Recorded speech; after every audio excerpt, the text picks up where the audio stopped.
Ya, drama kasus pembunuhan berencana Brigadir Joshua Huta Barat memasuki babak baru. Verdi Sambo dan antek-anteknya akan segera disidang. Melihat track record hebatnya Verdi Sambo dalam melobi, sejumlah pihak meminta persidangan terus dikawal publik. Kami akan membahasnya bersama Kapus Penkum Kejaksaan Agung, Ketut Sumedana, serta peneliti Institute for Security and Strategic Studies, Bambang Rukminto. Selamat sore, Pak Sumedana dan Pak Bambang.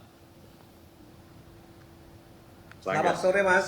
Selamat sore. Saya ingin ke Pak Sumedana terlebih dahulu. Tadi keluarga almarhum Brigadir Joshua meminta bahwa sidang harus dijalankan secara transparan. Kemudian mencegah juga jaksa ini bebas intervensi. Nah, tanggapan Anda, Pak Sumedana?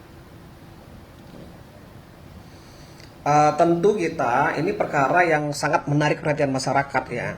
Tentu jaksa ini harus bersikap profesional dan nanti masyarakat juga berhak untuk memonitor ya pelaksanaan proses persidangan nanti ke depannya. Saya kira sih kita sudah menyiapkan jaksa-jaksa yang sudah diperintahkan langsung oleh pimpinan yang profesional ya. Tidak ada hal-hal yang perlu dikhawatirkan lah sama masyarakat ya. Ya, Pak Sumedana, keluarga Brigadir Joshua menyebut bahwa pihaknya memiliki 11 saksi jika dibutuhkan keterangannya di persidangan. Apakah ini bisa diakomodir oleh pihak kejaksaan nantinya? Saksi itu sudah ada dalam berkas perkara ya.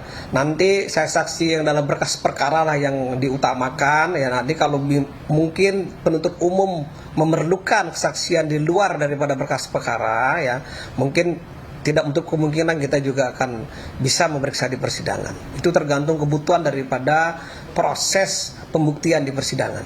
Baik, Pak Sumedana, yang menarik adalah ada usulan untuk menyadap begitu ponsel dari tim jaksa yang kemarin juga sudah dikatakan akan ditindaklanjuti oleh Jampidum. Nah, tanggapan Anda seperti apa nanti akan berlangsung? Saya kira silakan saja ya, yang teman-teman yang punya kewenangan untuk melakukan suatu penyadapan apapun bentuknya, silakan saja, itu lebih bagus dan lebih terbuka dan lebih transparan. Kita tidak untuk hal-hal yang seperti itu. Silakan aja. Yang jelas pimpinan kejaksaan sudah memerintahkan bahwa tim jaksa ini akan bertindak profesional mungkin dalam proses persidangan ke depannya, karena ini kasus besar dan menyangkut perhatian masyarakat banyak. Baik. Pak Sumedana, setelah nantinya tersangka dan barang bukti diserahkan pada Senin pekan depan ke Kejaksaan, lalu kira-kira kapan persidangan akan segera dimulai? Jadi begini, jadi proses tahap 2 dulu di tanggal 3 itu ya, kita punya waktu 14 hari ke depan setelah tahap 2 untuk membuat surat dakwaan ya. Akan tetapi waktu 14 hari itu tidak harus habis ya, bisa saja dalam waktu 7 hari kita sudah limpahkan pengadilan. Nanti kita sambil menunggu penetapan waktu sidang dari pengadilan. Biasanya sih tidak lebih dari 3-7 hari sudah ada waktu penetapan hari sidangnya. Kurang lebih pertengahan Oktober ini sudah persidangan sudah mulai digelar.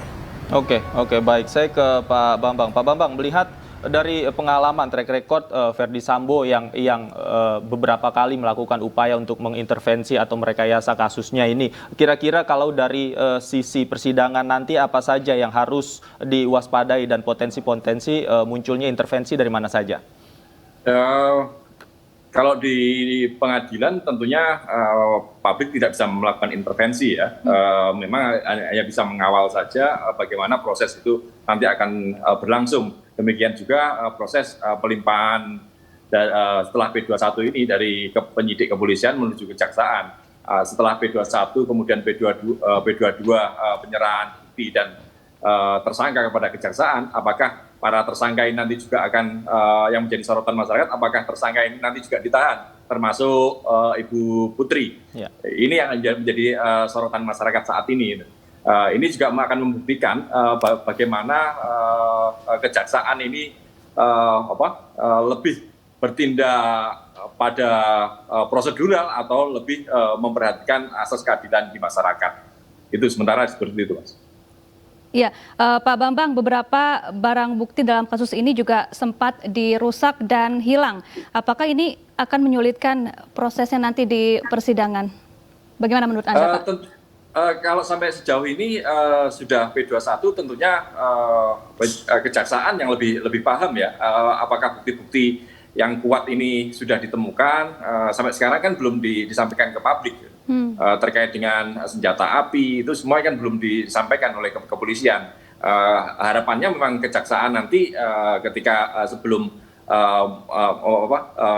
melimpahkan ke persidangan ke pengadilan ini juga setelah P22 juga dibuka, diekspos ke publik sehingga masyarakat tidak tanda tanya terus menerus seperti itu. Ya, Pak Sumedana, bagaimana dengan barang bukti yang sempat rusak dan hilang? Apa pengaruhnya kepada proses penuntutan dan pembuktian nantinya? Jadi begini, jadi dalam perkara ini tidak saja dipersangkakan atau didakwakan nanti di dalam proses persidangan itu adalah pasal 338, tapi juga disangkakan pasal 340 dan pasal-pasal obstruction of justice ya. Sudah secara otomatis bahwa pasal pengerusakan barang bukti itu masuk dalam kategori pasal yang tadi saya sampaikan di Undang-Undang ATI juga didakwakan oleh penuntut umum. Jadi itu menjadi bagian daripada pembuktian. Dan kasus ini sudah P21, artinya sudah layak secara formil dan material untuk siap disidangkan oleh penuntut umum. Oke, Pak Sumedana, tadi yang dikatakan Mas Bambang ini menarik. Pertanyaannya kemudian yang menjadi sorotan masyarakat, apakah nanti hari Senin ketika penyerahan tersangka, apakah Ibu PC juga akan ikut ditahan? Apakah ini juga sudah dipertimbangkan atau sudah dibicarakan oleh internal kejaksaan? Begini, masalah penahanan itu adalah mutlak kewenangan daripada penuntut umum. Ya, nanti penuntut umum yang menentukan apakah nanti yang bersangkutan dilakukan suatu penahanan atau penahanan itu kan ada 3 Mas, ada penahanan rutan, ada penahanan rumah, ada penahanan kota. Nanti kita lihat ke depannya yang mana yang lebih tepat diterapkan atau mungkin tidak ditahan sebagaimana ada di penyidik. Nanti itu yang paling menentukan adalah teman-teman penuntut umum. Nanti penuntut umum mengajukan nota dinas kepada Kejari setempat, ya Kejari setempat ada menentukan apakah yang bersangkutan layak atau tidak ditahan secara syarat subjektif dan objektif, seperti itu Mas. Ya, Pak Sumedana, untuk proses persidangan nanti apakah akan terbuka 100% dari awal hingga akhir untuk publik? Begini, kita lihat berkas perkaranya. Kalau berkas perkara tersebut mengandung konten atau substansinya ada unsur kesusilaan, biasanya itu bisa ditutup pada saat pemeriksaan unsur kesusilaannya. Tapi kalau clear tidak ada unsur kesusilaannya, semua adalah aksi pembunuhan 338, 340 dan Undang-Undang Obstruction of Justice, saya pikir bisa terbuka. Artinya apa? Artinya bisa semi terbuka dan bisa juga semi tertutup, tergantung dari majelis hakim nanti yang memimpin proses persidangan itu. Oke. Baik, kalau untuk, saya ingin kembali lagi, kalau untuk usulan yang mengatakan bahwa jaksa ini perlu diberikan safe house agar bebas dari intervensi, kemudian juga penyadapan bisa dilakukan, memungkinkan untuk dilakukan pada jaksa yang menangani perkara ini. Jadi nantinya seperti apa, Pak Sumedana? Apakah tadi Anda mengatakan silakan saja, bebas saja, apakah itu memungkinkan untuk dilakukan? Usulan untuk safe house itu bisa-bisa saja, yaitu usulan cukup bagus. Tapi untuk saat ini kayaknya sih belum memerlukan hal seperti itu. Ya saya pikir penanganan perkara-perkara seperti ini sudah perkara yang biasa ya. Saya pikir usulan itu cukup bagus, ya masih bisa dipertimbangkan seperti itu, Mbak. Ya, Pak Bambang, bagaimana tanggapan Anda terkait usulan penyadapan jaksa yang menangani perkara ini? Ya, yang menjadi problem saat ini terkait penegakan hukum ini kan soal integritas. Kita percaya bahwa kejaksaan ini, kawan-kawan di kejaksaan ini memiliki integritas yang tinggi. Makanya yang terpenting adalah pembuktian bagaimana proses ini benar-benar dijalankan sesuai dengan aturan dan memenuhi asas keadilan masyarakat. Gitu. Kalau sekedar memenuhi prosedural, asas hukum saja dan tidak keluar menjauhi keadilan masyarakat, tentunya ini akan menjadi presiden yang buruk bagi penegakan hukum di negara kita, seperti itu. Oke, Mas Bambang, tapi Anda melihatnya apakah memang potensi intervensi ini mungkin saja terjadi terhadap para jaksa yang menangani perkara ini? Bisa saja terjadi ya. Kalau kita melihat selama ini terkait dengan penegakan hukum di negara kita, bukan hanya di kepolisian saja, di kejaksaan, mungkin juga di kehakiman. Ini seringkali terjadi dan memang semuanya harus dikawal, dan masyarakat memang sampai saat ini hanya terbatas mengawasi dan memberikan tekanan meskipun tidak bisa mengintervensi keputusan-keputusan dalam persidangan. Makanya yang terpenting bagaimana komitmen dari kejaksaan sendiri, terutama dari Jaksa Agung untuk tetap teguh pada komitmen menjaga integritas itu. Seperti itu. Ya, Pak Sumedana, bagaimana kejaksaan menjamin bahwa para jaksa yang menangani perkara ini akan bebas dari intervensi?